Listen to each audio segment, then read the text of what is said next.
नमस्कार, स्वागत है आप सभी का। आपके साथ मैं हूं पुनीत। खबरों की शुरुआत करते हैं। लॉकडाउन का आज 7वां दिन है। प्रधानमंत्री ने 21 दिन के लॉकडाउन का ऐलान किया था और लॉकडाउन के बाद कोरोना के मामले पर नजर डाली जाए तो देश में कोरोना से मौत जिन लोगों की हुई है उनकी संख्या की अगर बात की जाए तो इसमें इजाफा होता जा रहा है और इस बीच तेलंगाना सरकार ने 6 और मौत का खुलासा किया है। खास बात यह है कि दिल्ली के निजामुद्दीन इलाके में 200 से ज्यादा लोगों में कोरोना वायरस के लक्षण पाए गए। ये लोग धार्मिक कार्यक्रम में शरीक हुए थे। तेलंगाना में जिन 6 लोगों की मौत हुई है उनके बारे में भी कहा जा रहा है कि वो भी दिल्ली में धार्मिक कार्यक्रम में शामिल हुए थे।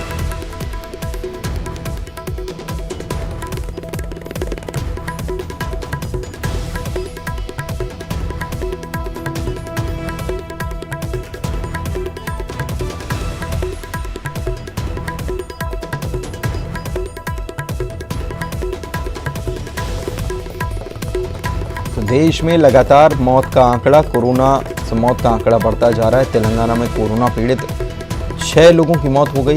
ये सभी मृतक निजामुद्दीन दिल्ली में मरकज़ में शामिल हुए थे। 12 से 15 मार्च तक मरकज़ जो हुआ उसमें इनकी मौजूदगी थी और अब ये 6 लोगों की मौत हो गई। और इसके अलावा निजामुद्दीन इलाके के 200 लोग जिनकी जांच जब की गई तो उसमें कोरोना के लक्षण मिले हैं, कोरोना पॉजिटिव पाया गया।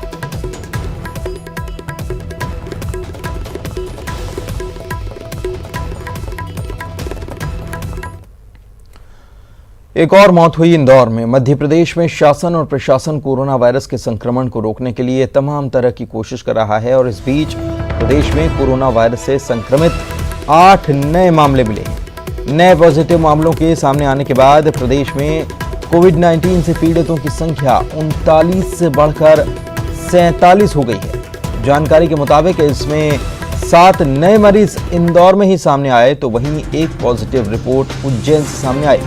भोपाल, ग्वालियर, शिवपुरी के लिए राहत भरी खबर।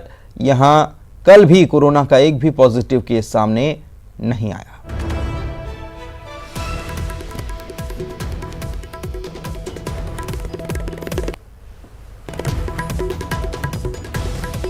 मध्य प्रदेश का ये मैप आप देख सकते हैं और इसके ज़रिए आप जान सकते हैं कि अभी तक कहां से कितने मामले सामने आए हैं। कुल मिलाकर अगर मरीज़ों की बात की जाए तो 47 मरीज़ और इसमें भोपाल में 3, इंदौर में 27, उज्जैन में 5, ग्वालियर में 2, शिवपुरी में 2, जबलपुर में 8 मरीज सामने आ चुके हैं।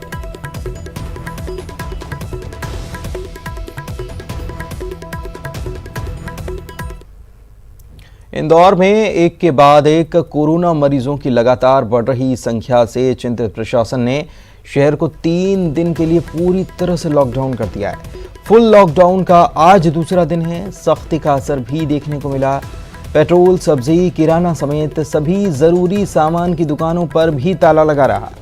वहीं सीएमएचओ का कहना है कि हमारी मुख्य चुनौती नयापुरा, रानीपुरा, हाथीपाला जैसे इलाकों में हालात से निपटना है। चंदन नगर में हालात पर काफ़ी हद तक काबू कर लिया गया है। यहाँ करीब 100 लोगों को क्वारंटाइन किया गया और संवेदनशील इलाकों में खास नज़र रखी जा रही है। उधर लॉकडाउन का पालन नहीं करने वालों को डीआईजी हरिनारायण चारी मिश्र ने भी सख्त हिदायत दी है।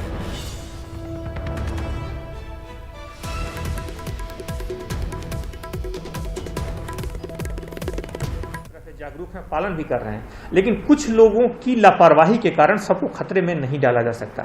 अगर ऐसा लगता है कि कोई बार बार जानबूझकर इसका अतिक्रमण कर रहा है, इन नियमों को नहीं मान रहा है, तो उसमें फिर उसके लिए कानूनी कार्रवाई की जाएगी। अब कॉन्टैक्ट हिस्ट्री के साथ ही पॉजिटिव आ रहे हैं, समुदाय से कॉन्टैक्ट होने के कारण हो रहा है, तो निश्चित तौर पर हम अपर सेकेंड स्टेज में कहा जा सकता है और तीसरी स्टेज की तरफ बढ़ रहे हैं।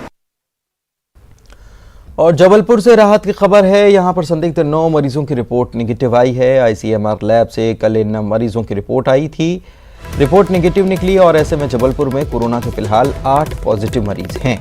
पिछले 3 दिन से कोरोना को लेकर कोई भी पॉजिटिव रिपोर्ट नहीं है।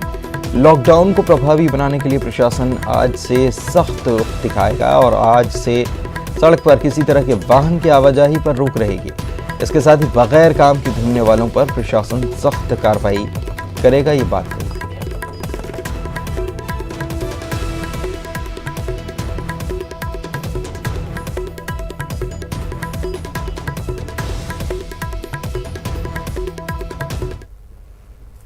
वहीं छत्तीसगढ़ में कोरोना पॉजिटिव मरीजों की संख्या बढ़कर 8 हो चुकी है।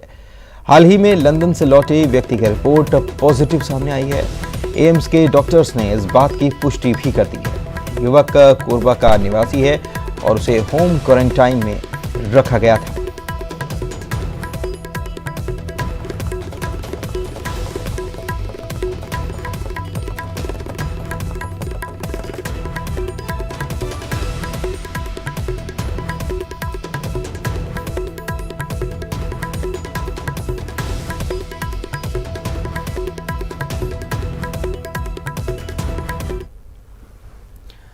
छत्तीसगढ़ के मुख्यमंत्री भूपेश बघेल ने कोरोना की रोकथाम के लिए 2 करोड़ 20 लाख रुपए दिए हैं।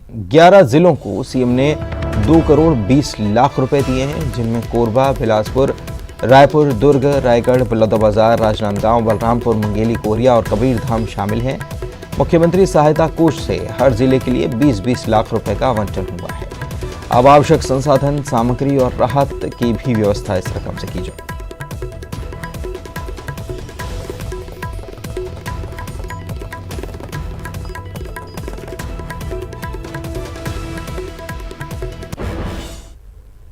और वहीं सीएम भूपेश बघेल ने कल रायपुर में लॉकडाउन का जायजा लिया। इस दौरान वे रावणभाटा स्थित नए बस स्टैंड पर पहुंचे। उन्होंने सब्जी विक्रेताओं से भी बातचीत की। इसके अलावा सीएम ने इंडोर स्टेडियम, आउटडोर स्टेडियम का भी रुख किया और इसके अलावा राशन की स्थिति, सब्जियों की स्थिति के बारे में विस्तृत जानकारी उन्होंने ली और कहा है कि सरकार पूरी कोशिश कर रही है। घरों में रहना मुश्किल तो होता है, लेकिन लोगों को किसी प्रकार की कोई दिक्कत न आने पाए। हमें अपनी जिम्मेदारी समझनी होगी। उन्होंने ये भी संदेश दिया और लोगों से अपील करते हुए कहा है सभी अपने अपने घरों में रहें। बाहर से जो लोग लगातार फोन कर रहे हैं वे वहीं रहें।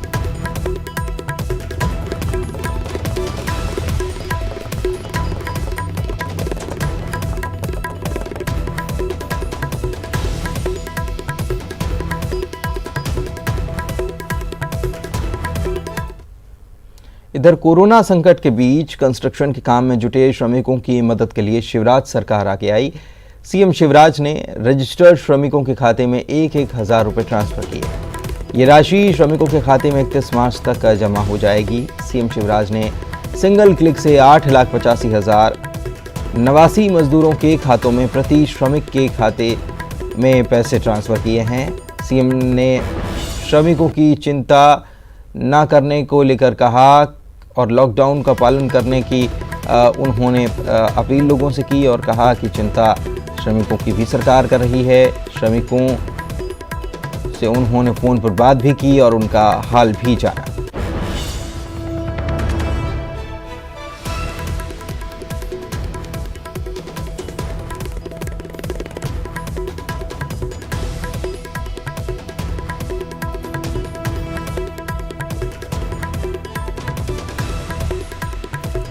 तो श्रमिकों से मुख्यमंत्री ने बात की और हालचाल जाना और रजिस्टर्ड श्रमिक जो हैं उनको मदद करते हुए उनके खातों में राशि ट्रांसफर की है 88 करोड़। पंजीकृत निर्माण श्रमिक बहनों और भाइयों, कोरोना संकट से हम सब जूझ रहे हैं। कोरोना को हराने के लिए हम सबको अपने घरों में ही रहना है, लेकिन संकट के समय सरकार आपके साथ खड़ी है। आज ही मैंने सिंगल क्लिक के माध्यम से 8,85,000 नवासी मजदूरों के खाते में 1,000 रुपया प्रति मजदूर करके लगभग 88 करोड़ 50,89,000 रुपए ट्रांसफर किए हैं। कल तक ये राशि आपके खातों में पहुंच जाएगी। निःशुल्क राशन सबको दे ही रहे हैं, चिंता मत कीजिए, आप लॉकडाउन का पालन कीजिए, घर में रहिए, हम आपकी चिंता करेंगे। धन्यवाद। कोरोना के खिलाफ रिलायंस इंडस्ट्री ने एक और बड़ा कदम उठाया है। रिलायंस ने पीएम केयर फंड में 500 करोड़ रुपए की सहायता दी है। इसके अलावा गुजरात और महाराष्ट्र के सीएम राहत कोष में 5-5 करोड़ की सहायता दी गई है। वहीं रिलायंस 14 दिनों में 100 बेड वाली कोविड-19 अस्पताल भी शुरू करेगा। इसके अलावा रिलायंस इंडस्ट्री अगले 10 दिनों में 50 लाख लोगों को खाने के पैकेट्स उपलब्ध कराएगी। रिलायंस स्वास्थ्य कर्मचारियों तक हर रोज 1 लाख मास्क भी पहुंचाएगा। स्वास्थ्य कर्मचारियों को दिक्कत का सामना न करना पड़े, इस लिहाज से उन तक हजारों पीपीई किट भी पहुंचाए जाएंगी। रिलायंस ने इमरजेंसी सेवाओं में लगी गाड़ियों में मुफ्त ईंधन देने का ऐलान किया है। रिलायंस रिटेल जरूरत के सामान की सप्लाई जारी रखेगा।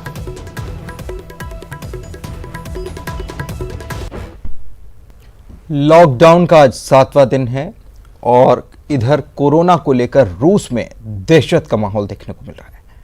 300 से ज्यादा एमबीबीएस की पढ़ाई कर रहे भारतीय छात्रों ने वीडियो के जरिए रूस से निकालने के लिए मदद की गुहार लगा दी है। आपको बताएं कि कपार्टिनो बाल्करियन यूनिवर्सिटी में 300 से ज्यादा मेडिकल के छात्र पढ़ाई कर रहे हैं, जिनमें से 62 मध्य प्रदेश के और 4 छात्र जबलपुर के रहने वाले हैं। सभी ने भारत सरकार से वहां से उन्हें निकालने की गुहार वीडियो के माध्यम से की है।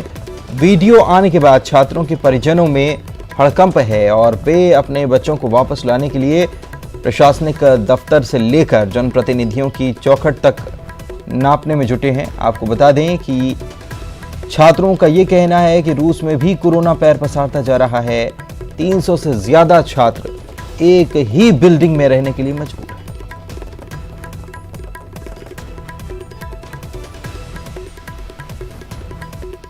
मेडिकल स्टूडेंट्स हैं जो कपार्टिनो बाल्करियन स्टेट यूनिवर्सिटी नासिक रशिया में पढ़ रहे हैं। हम कोविड-19 से हो रहे कंडीशंस और कॉम्प्लिकेशंस को इंडियन गवर्नमेंट तक पहुंचाना चाहते हैं और हम ये चाहते हैं कि इस वीडियो के एंड तक हमारे इंडियन गवर्नमेंट से हमें कुछ सपोर्ट और हेल्प मिले। मैं यहाँ की आपको सिचुएशन बताना चाहती हूँ। हम यहाँ पे गवर्नमेंट बिल्डिंग में रहते हैं जहाँ पे पर फ्लोर एक वॉशरूम है और हर फ्लोर में 50 to 60 स्टूडेंट्स हैं जो कि कॉमन वॉशरूम यूज करते हैं। तो अगर एक भी सस्पेक्ट होता है या एक भी इन्फेक्टेड होता है तो जाहिर सी बात है हम सब में ये चीज फैलेगी, क्योंकि हम कॉमन वॉशरूम यूज करते हैं। एक बेडरूम में 3 से 4 बच्चे रहते हैं और कॉमन किचन यूज करते हैं। और यहाँ के केसेस के हिसाब से पर डे 150 केसेस अराइज हो रहे हैं और यहाँ हाइजीन और सैनिटेशन हमें इतनी प्रॉपर नहीं हो पा रही, क्योंकि ये कॉमन हम हर चीज कॉमनली यूज करते हैं। मेरी बच्ची 3 साल पहले गई थी रसिया में, एमबीबीएस के लिए गई थी और लास्ट अगस्त में आई थी वो। उसके बाद गई वापस, उसके बाद अभी आई नहीं है। तो साल में एक बार आना होता है बच्चियों का और उसके बाद फिर चली जाती है। और अभी क्या है, बच्चे लोग वहाँ बहुत घबराए हुए हैं। इधर भोपाल पुलिस दोहरी जिम्मेदारी निभा रही है। पुलिस लॉ एंड ऑर्डर तो संभाल ही रही है, इसके साथ ही जन सेवा के काम में भी जुटी है। और ऐसे में न्यूज़ 18 संवाददाता ने गांधी नगर इलाके का जायजा लिया। देखिए। राजधानी भोपाल में लगातार जन सहयोग से पुलिस के आला अधिकारी जो है जरूरतमंदों को खाना पहुंचाने का काम कर रहे हैं। आप देख सकते हैं गांधीनगर इलाके में इस समय तमाम पुलिस के अधिकारी हैं, जिला प्रशासन के अधिकारी हैं, जो कि गरीब और मजदूर और ज़रूरतमंद लोगों को खाना यहाँ पे बांट रहे हैं। जेपी नगर के रहवासियों के जनसहयोग से ये खाना जो है यहाँ पे बांटा जा रहा है। और आप देख सकते हैं कि जो छोटे छोटे बच्चे हैं उनके लिए भी बिस्किट के पैकेट जो है यहाँ पर लाए गए हैं। यहाँ पर दिहाड़ी मजदूर जो है रहते हैं और अपने रोज़मर्रा के कामकाज को करते हैं, लेकिन जिस तरीके का आपातकाल है उस कंडीशन में कहीं ना कहीं उन तक खाना नहीं पहुँच पा रहा है। सर, किस तरीके की व्यवस्था की जा रही है इन गरीबों की? देखिए, जन सहयोग से और प्रशासन और पुलिस की भागीदारी से यहाँ पर कुछ बस्तियाँ हैं जिसमें लोगों का रोज़गार अभी बंद है, ये लोग कमाने नहीं जा पाते हैं, तो इनके लिए भोजन का संकट आ गया है। तो उसमें जन सहयोग से हम लोगों ने यहाँ व्यवस्थाएं की हैं, सभी को फूड पैकेट्स प्रदान किए जा रहे हैं। जो कुछ लोग ऐसे हैं जो बेघर के लोग हैं, इन सब की सूची तैयार कर ली गई है और इनको आज से ही 16 किलो गेहूं और 4 किलो चावल प्रति परिवार देने का कार्यक्रम चालू हो गया और आज से ही बंटना चालू। जन सहयोग के माध्यम से लोगों का भला कर सके, लोगों की मदद कर सके, वो कर रहा है। बिल्कुल, आप देख सकते हैं कि जो तमाम जो झुग्गी बस्ती है यहाँ पर रोज़मर्रा की चीज़ें नहीं पहुँच पा रही है, क्योंकि ये मजदूर हैं, दिहाड़ी मजदूर हैं, रोज़ कहीं ना कहीं ये मजदूरी पे जाते हैं और उसके बाद पैसे लेके ये अपने पेट पालते हैं। लेकिन जिस तरीके से प्रशासन और जनसहयोग से लगातार मदद की जा रही है, उसकी वजह से जो है अब यहाँ पर सभी लोगों को पेट भरने के लिए खाना मिल रहा है। कैमरामैन खिलान सिंह के साथ मनोज राठौर, न्यूज़ 18 भोपाल। लॉकडाउन में जब सब कुछ बंद है तो फिर गेहूं देने का क्या तुक? या तो आटा दिया जाना चाहिए, इसके ऊपर ध्यान भी दिया जाना चाहिए। सुप्रीम कोर्ट के निर्देश पर कोरोना के संक्रमण के मद्देनजर केंद्रीय जेलों से कैदियों की भीड़ को कम किया जा रहा है। ऐसे अंडर ट्रायल कैदी जिनके जुर्म की सजा 5 साल से कम हो, उन्हें 45 दिनों की अंतरिम जमानत पर रिहा किया जा रहा है। जबलपुर के नेताजी सुभाष चंद्र बोस केंद्रीय जेल में ऐसे करीब 250 कैदी हैं जिनके प्रकरण बनाकर न्यायालय भेजे गए हैं। जेल अधीक्षक ने बताया कि 67 कैदियों को छोड़ा गया है, जबकि 211 कैदियों के प्रकरण कोर्ट भेजे गए हैं। कैदियों को उनके घर तक पहुंचाया भी जाएगा। इसके साथ ही राज्य शासन ने भी अधिसूचना जारी कर जेल में बंद सजायाफ्ता कैदियों को 60 दिनों के पेरोल में छोड़ने के निर्देश दिए हैं। उच्च न्यायालय ने 23 मार्च को एक आदेश दिया था और सभी राज्यों से अपेक्षा की थी कि इस कोविड-19 को लेके जेलों में भीड़ को कम किया जाए। 26 तारीख को माननीय सर्वोच्च न्यायालय के न्यायाधीश महोदय की अध्यक्षता में मध्य प्रदेश शासन के अधिकारियों की बैठक हुई, जिसमें ये निर्णय हुआ कि जेलों में परिरुद्ध ऐसे विचाराधीन बंदी जो ऐसी धाराओं में हैं जिनको 5 वर्ष तक की सजा हो सकती है, उन सबको 45 दिन की अंतरिम जमानत पर छोड़ा जाए। इसकी कार्रवाई कल शाम से रविवार होने के बाद भी कोर्ट लगा और कार्रवाई चालू हुई है। अभी जबलपुर जेल से 66 पुरुष और 1 महिला को छोड़ा जा चुका है और आज भी हमने 211 केस भेजे हुए हैं। उनका निर्णय आएगा, हमको उम्मीद है शाम को कुछ लोग और छोड़ेंगे। एक और बड़ा निर्णय हुआ है, प्रदेश के जेलों में परिरुद्ध ऐसे सजा याफ्ता कैदी जो पूर्व से पैरोल का लाभ ले रहे थे, उनको कल ही रात में मध्य प्रदेश शासन ने एक बड़ा निर्णय लिया है कि इस चिकित्सीय आपदा के समय 60 दिन का विशेष पैरोल और देके छोड़ा जाए। आज मुझे उम्मीद है कि आज से ही मध्य प्रदेश के जेलों में ऐसे सजा याफ्ता कैदी भी छूटना शुरू हो जाएंगे। इसके अलावा एक और कोशिश चल रही है कि जिनकी हाईकोर्ट में अपीलें लंबित हैं, उन पर भी कोई निर्णय लिया जाए। हमको उम्मीद है कि माननीय उच्च न्यायालय इस पर भी जल्दी निर्णय लेगा। सबकी इच्छा एक ही है कि इस चिकित्सीय जो आपदा आई है, इसमें लोगों को ज़्यादा से ज़्यादा राहत दी जाए। इसी दिशा में ये काम चल रहा है। और खरगोन में लॉकडाउन के बाद भी लोग बाहर निकल रहे हैं। ऐसे में बिना काम के घूम रहे लोगों पर पुलिस ने सख्ती दिखाई। पुलिस ने पोस्ट ऑफिस चौराहे पर चेकिंग के दौरान लोगों की डंडे से खबर ली। पुलिस लगातार माइक के जरिए लोगों से घरों में रहने की अपील भी कर रही है।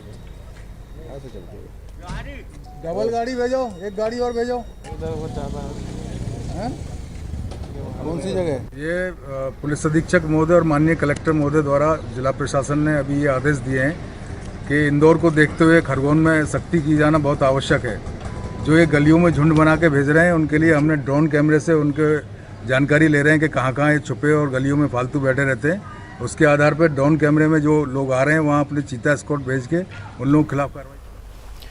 वहीं छतरपुर के राजनगर और खजुराहो में कोरोना की वजह से कर्फ्यू लगा है और ऐसे में राजनगर एसडीएम ने लोगों को जागरूक करने के लिए अनोखी पहल की है। यहां पर स्थानीय कवि और गायक लोगों को अपनी कविता और गीत के जरिए जागरूक कर रहे हैं। अलग अलग मोहल्ले में ये लोग जाते हैं और अपना योगदान देते हैं।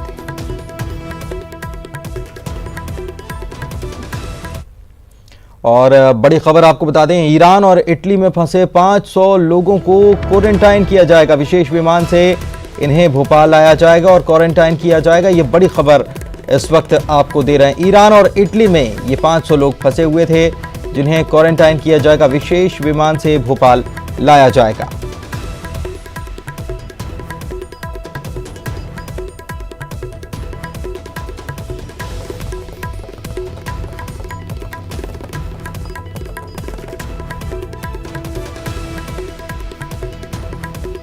तो विशेष विमान से इन लोगों को भोपाल लाया जाएगा और क्वारंटाइन किया जाएगा। ईरान और इटली में ये लोग फंसे हुए थे, इनको लाया जा रहा है और विशेष विमान इसके लिए भेजा जाएगा। भोपाल लाया जाएगा और यहां इन्हें क्वारंटाइन किया जाएगा।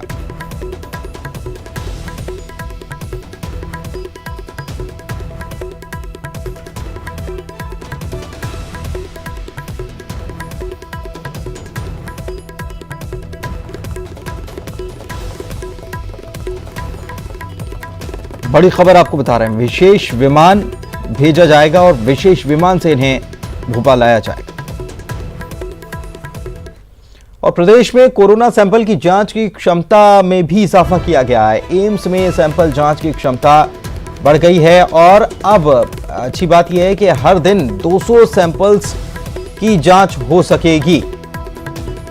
तो कोरोना के सैंपल जो लिए जा रहे हैं, इसकी जांच की क्षमता में इजाफा हुआ है। एम्स में सैंपल जांच की क्षमता बढ़कर 200 सैंपल हो गई है। और इसी के साथ इस बुलेटिन में इतना ही।